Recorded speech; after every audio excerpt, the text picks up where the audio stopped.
Hello everyone, welcome to target entrance exam YouTube channel.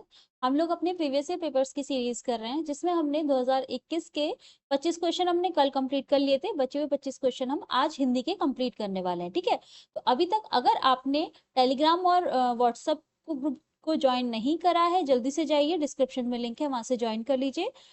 आपको आपके exam से related जितनी भी क्वेरीज होती हैं आपकी, या जितने भी नोटिफिकेशंस आते हैं, वो सारे के सारे आपको उसी ग्रुप में मिलते हैं और आपकी क्वेरीज भी वहीं सॉल्व होती हैं। ठीक है, चलिए, आज का हमारा पहला क्वेश्चन, 25 क्वेश्चन हमने कल कर लिए थे, बचे हुए 25 क्वेश्चन आज स्टार्ट कर रहे हैं, यानी 76 क्वेश्चन, और वैसे हिंदी का 26वां क्वेश्चन। ठीक है, 76 क्वेश्चन है आज का, और हमारा पहला क्वेश्चन है, बाढ़ पीड़ितों के की सहायता के संबंध में पत्र लिखा जाता है, किसे लिखा जाता है बताइए? लेखाधिकारी महोदय को, जिलाधिकारी को, कुलपति महोदय को, या आचार्य महोदय को?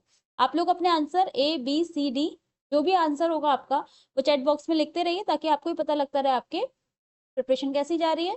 प्रीवियस ईयर पेपर्स आपको पता ही है कितने हेल्पफुल होते हैं। ठीक है, तो चलिए हम लोग आज का क्वेश्चन पेपर स्टार्ट करते हैं। 76 क्वेश्चन का सही आंसर हमारा क्या हो जाएगा? जिलाधिकारी को। बाढ़ पीड़ितों के लिए अगर आप सहायता के लिए पत्र लिखेंगे, किसे लिखेंगे आप? जिलाधिकारी को। ठीक है, चलिए नेक्स्ट क्वेश्चन की तरफ बढ़ते हैं। नेक्स्ट क्वेश्चन है हमारा, किसी अधिकारी को पत्र लिखना होगा तो उसका संबोधन किस तरीके से किया जाएगा? माननीय महोदय, प्रिय मित्र, पूजनीय, या प्रिय आत्मज? बताइए। किसी अधिकारी को अगर हम पत्र लिखेंगे तो उसका संबोधन किस तरीके से करेंगे? तो वो कैसे करेंगे? माननीय महोदय से। प्रिय मित्र, जब हम मित्र को पत्र लिखेंगे, ठीक है, मित्र को लिखेंगे। और पूजनीय किसे लिखेंगे? जब हम किसी बड़े को लिखेंगे। ठीक है, बड़े को। और प्रिय आत्मा जब जैसे हमने पुत्र को लिखते हैं उसको। ठीक है, किसी भी बड़े को लिखेंगे, जैसे दादा दादी, कोई कोई भी ऐसा हुआ, ठीक है, उन्हें हम पूजनीय लिखेंगे। चलिए, नेक्स्ट क्वेश्चन है हमारा, 78 क्वेश्चन है हमारा, काकल्य वर्ण कौन सा है? काकल्य वर्ण कौन सा है? या है, सा है, हा है, या ड़ा है? तो काकल्य वर्ण कौन सा होता है? हा होता है। ठीक है, इसे याद रखिएगा, काकल्य वर्ण हा होता है। 79 क्वेश्चन, किस वाक्य में विराम चिन्ह का उचित प्रयोग नहीं है? वाक्य पढ़िए और बताइए, इसमें किस में विराम चिन्ह का उचित प्रयोग नहीं है? मैं मनुष्य में मानवता देखना चाहती हूँ, उसे भगवान बनाने में की मेरी इच्छा नहीं। वह दूर से, बहुत दूर से आ रहा है, सुनो सुनो वह गा रही है, प्रिय महाशय मैं आपका आभारी हूँ। बताइए, किस वाक्य में विराम चिन्ह का उचित प्रयोग नहीं है? तो इसमें देखो, हमारा जो ए है, इसमें मुझे लगता है यहाँ पे ये नहीं आना चाहिए।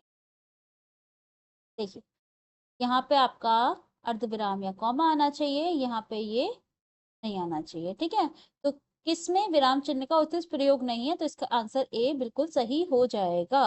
वैसे इस क्वेश्चन में बहुत लोगों का डाउट है, कोई इसका आंसर ए सही कहता है, कोई सी सही कहता है, पर मेरे हिसाब से इसका आंसर ए बिल्कुल सही होना चाहिए, क्योंकि यहाँ पे फुल स्टॉप नहीं आना चाहिए, या पूर्ण विराम नहीं आना चाहिए, कॉमा होना चाहिए, यानी अर्धविराम होना चाहिए। ठीक है, चलिए नेक्स्ट क्वेश्चन की तरफ बढ़ते हैं। नेक्स्ट क्वेश्चन है हमारा 80, आजकल अनुशासन के अभाव में विद्यार्थियों में उच्छृंखलता आती है, रेखांकित शब्द को शुद्ध कीजिए।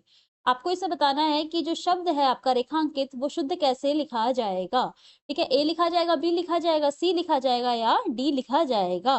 तो इसका सही आंसर हमारा हो जाएगा ये सी इस तरीके से लिखा जाएगा।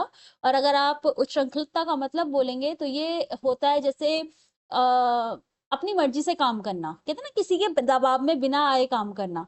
तो जब अनुशासन का अभाव होता है, तो विद्यार्थी क्या करते हैं कि अपनी मर्जी के अनुसार कार्य करते हैं। ठीक है, तो इसका मतलब ये हो जाता है।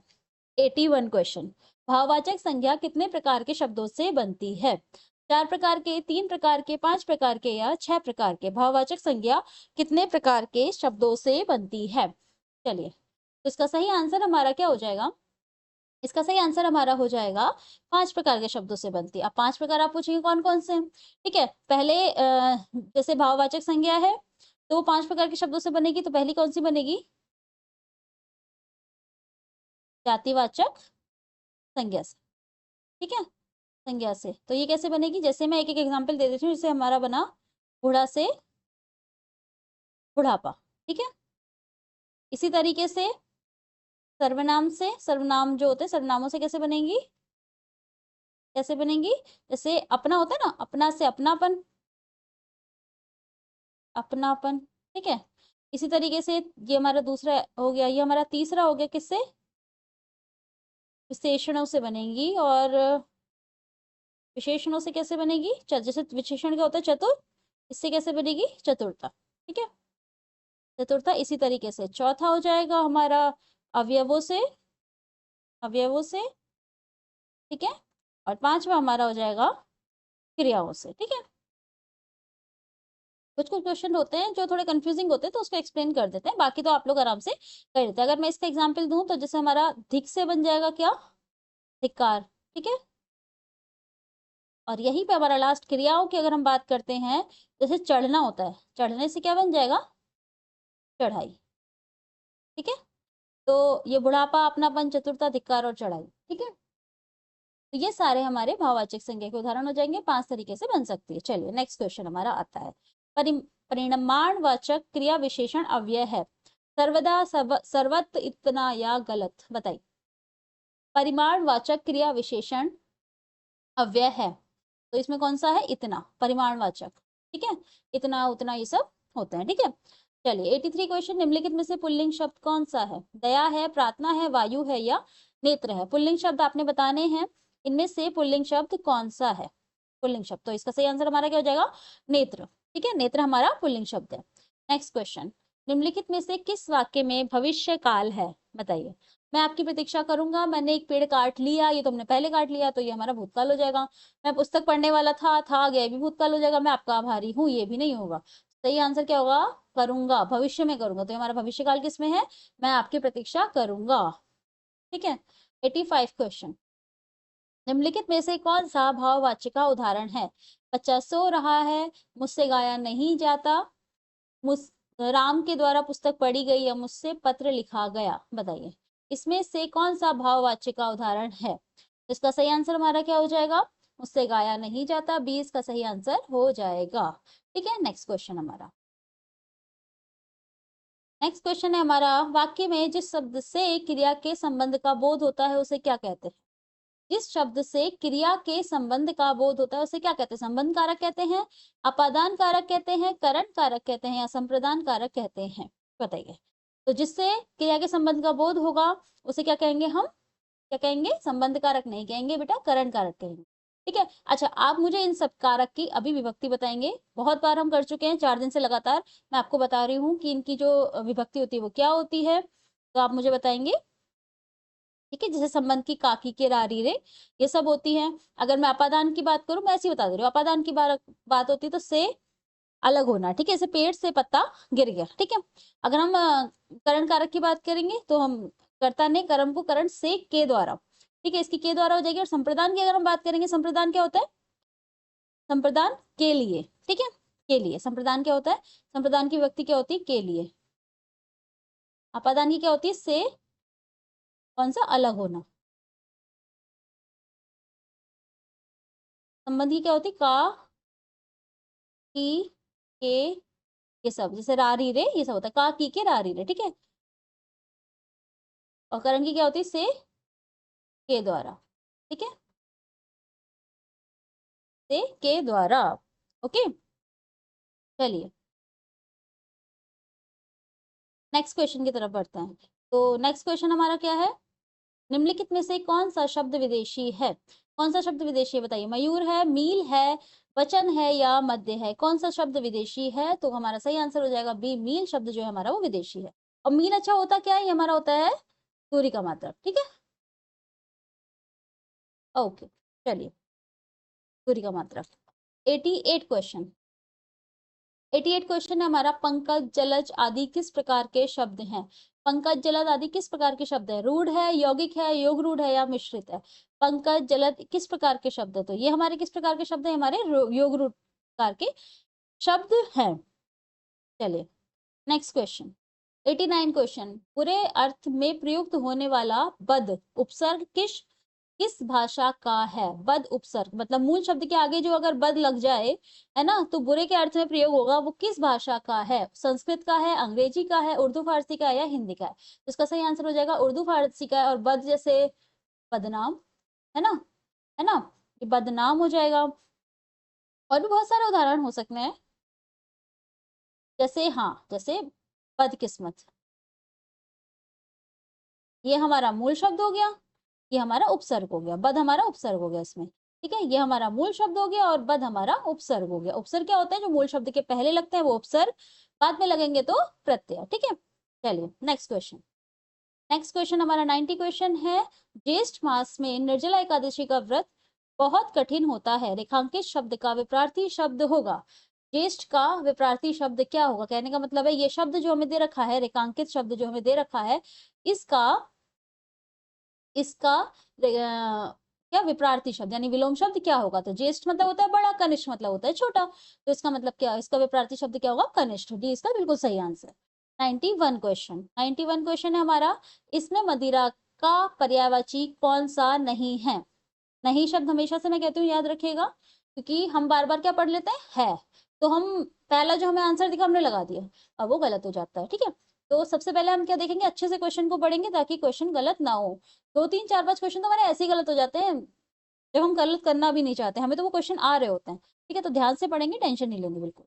चलिए, इनमें मदिरा का पर्यायवाची कौन सा नहीं है? सुरा, अमी, मधु या मध्य? तो मध्य तो होता है, मधु, सुरा ये सब होता है, अमी इसका पर्यायवाची नहीं है। 91 का सही आंसर क्या हो जाएगा? अमी।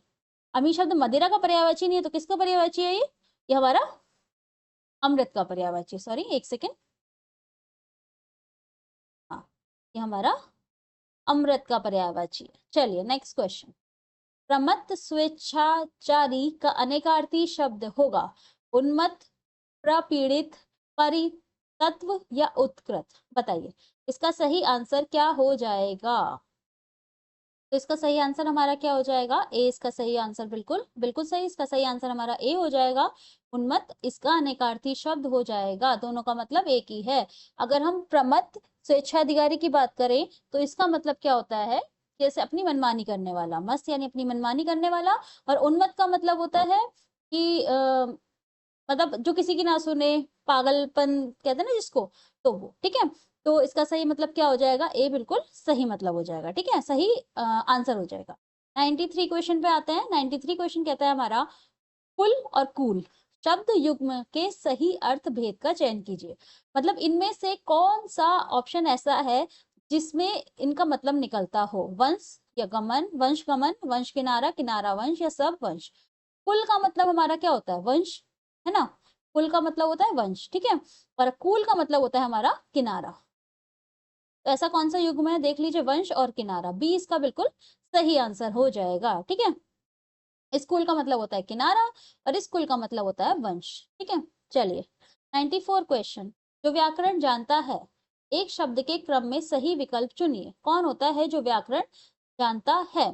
शास्त्री, व्याकरणविद, व्याकरण या इनमें से कोई नहीं? ठीक है, तो काफी लोग इसका आंसर व्याकरणविद लगाएंगे, लेकिन इसका आंसर होता है व्याकरण।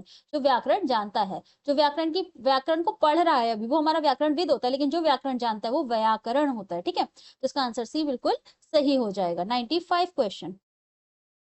अन्वेषण का शुद्ध संधि विच्छेद है। अन्वेषण, हाँ बिल्कुल सही बात, इसका सही आंसर हमारा डी हो जाएगा, अणुएषण। अन्वेषण को कैसे लिखिए? अणुएषण। ठीक है, चलिए, डी इसका सही संधि विच्छेद है। 96 क्वेश्चन की तरफ बढ़ते हैं। अगला क्वेश्चन क्या कहता है हमारा? अगला क्वेश्चन कहता है, महा प्लस ईश का संधि रूप क्या होगा? महा प्लस ईश का संधि रूप क्या होगा? महिष, महीश, महेश या महिष? बताइए, महा प्लस ईश क्या होगा? महेश होता है। महा प्लस ईश क्या होता है? महेश होता है। ठीक है, चलिए 97। शास्त्र प्रवीण महाविद्यालय में पीताम्बर धारण करने आते हैं, उस वाक्य में तत्पुरुष समास कौन से पद शब्द पद में है? बताइए इसमें से किस शब्द पद में तत्पुरुष समास है? शास्त्र प्रवीण में है, महाविद्यालय में है, पीताम्बर में है या धारण करके में है? तो हमारा जो तत्पुरुष समास है वो किसमें है? शास्त्र प्रवीण में हमारा तत्पुरुष समास है। शास्त्र प्रवीण को क्या लिखेंगे? शास्त्र में प्रवीण, में आ रहा है ना, तो इसमें हमारा तत्पुरुष समास है। चलिए next question, sorry next question. 98 question है हमारा। जब पानी बरसता है तब मेढक बोलते हैं में जब पानी बरसता है कौन सा वाक्य है? मतलब ये जो हमारा पहला वाक्य है, ये हमारा कौन सा वाक्य है? बताइए, संज्ञा उपवाक्य है, विशेषण उपवाक्य है, क्रिया विशेषण उपवाक्य है या क्रिया उपवाक्य है? जब पानी बरसता है, तो सही आंसर हमारा क्या हो जाएगा? जब पानी बरसता है, ये हमारा क्रिया क्रिया विशेषण का उपवाक्य है, ठीक है, क्रिया विशेषण का उपवाक्य है। चलिए नेक्स्ट क्वेश्चन है हमारा 99 क्वेश्चन। निम्नलिखित में से कौन सा वाक्य शुद्ध है? फूलों की सौंदर्यता दर्शनीय है, यहाँ ताजा और गर्म भैंस का दूध मिलता है, उसे मृत्यु दंड की सजा दी। ऊपर के वाक्यों में कोई शुद्ध नहीं है, बताइए इसका सही आंसर क्या हो जाएगा। चलो हम एक एक करके वाक्य देखेंगे। फूलों की सौंदर्यता दर्शनीय है, सौंदर्यता नहीं होता, फूलों का सौंदर्य दर्शनीय होता है, तो ता नहीं आएगा, सौंदर्य आएगा, तो ये हमारा गलत हो जाएगा, शुद्ध नहीं है। यहाँ ताजा और गर्म भैंस का दूध मिलता है, यहाँ भैंस का ताजा और गर्म दूध मिलता है, तो भैंस का यहाँ नहीं आएगा, यहाँ आएगा, क्या आएगा, भैंस का ताजा और गर्म दूध मिलता है, तो ये भी शुद्ध नहीं है, ठीक है। चलिए नेक्स्ट हमारा ऑप्शन है उसे मृत्युदंड की सजा दी गई, ये भी हमारा गलत है, उसे मृत्युदंड दिया गया, ठीक है, दिया गया, दंड तो अपने आप इसी में आ गया ना, तो सजा अलग से देने की वो नहीं है, उसे मृत्युदंड दिया गया, तो ये भी गलत है, यानी हमारा डी ऑप्शन बिल्कुल सही हो जाएगा, ऊपर के वाक्यों में कोई शुद्धि नहीं है। चलिए नेक्स्ट क्वेश्चन। निम्नलिखित में से अल्प प्राण व्यंजन कौन सा है? हा है, गा है, घा है या ढा है, बताइए निम्नलिखित में से अल्प प्राण व्यंजन कौन सा है? अल्प प्राण व्यंजन कौन से होते हैं? अल्प प्राण व्यंजन के उच्चारण में जो मुंह है, मुख से हमारे कम वायु निकलती है, ठीक है, तो अगर मैं अल्प प्राण की आपकी बात करूं, अल्प प्राण की आपकी बात करूं, तो प्रत्येक वर्ग का पहला, तीसरा और पांचवा जो हमारा वर्ण होगा वो हमारा अल्प प्राण होगा, ठीक है। तो अगर मैं इनमें बात करूं, खा, गा, घा और ढा, तो का, खा, गा तीसरा वर्ण है, का हमारा बिल्कुल सही आंसर हो जाएगा, ठीक है, ठीक है, तो इसका सही आंसर है अल्प प्राण व्यंजन में से कौन सा है? का। चलिए, तो इसका मतलब हमने कल 25 क्वेश्चन कंप्लीट किए थे, 25 क्वेश्चन हमने आज कंप्लीट कर लिया, यानी हमने 2021 का अपना हिंदी का सेट कंप्लीट कर लिया है, ठीक है। चलिए, तो कल हम फिर से 2022 का सेट कंप्लीट करेंगे, 25 क्वेश्चन हम सबसे पहले 2022 के करेंगे, ठीक है, हिंदी के। तब तक के लिए थैंक यू सो मच, और आप लोग अपने पीवाईक्यूज की प्रैक्टिस अच्छे से करते रहिए। पीवाईक्यूज में आपको डेफिनेटली कुछ क्वेश्चन तो ऐसे आपको मिल ही जाएंगे जो आपने पहले कर रखे होंगे, आपको एज इट इज आपके एग्जाम पेपर में मिल जाएंगे, ठीक है। तो आपने कुछ नहीं करना है, पीवाईक्यूज की अच्छे से प्रैक्टिस करनी है, अच्छे से क्वेश्चंस लगाने हैं अपने, और बहुत अच्छे से देखना, आप अपने एग्जाम क्लियर कर लेंगे, ठीक है। चलिए, कल फिर मिलते हैं, थैंक यू सो मच।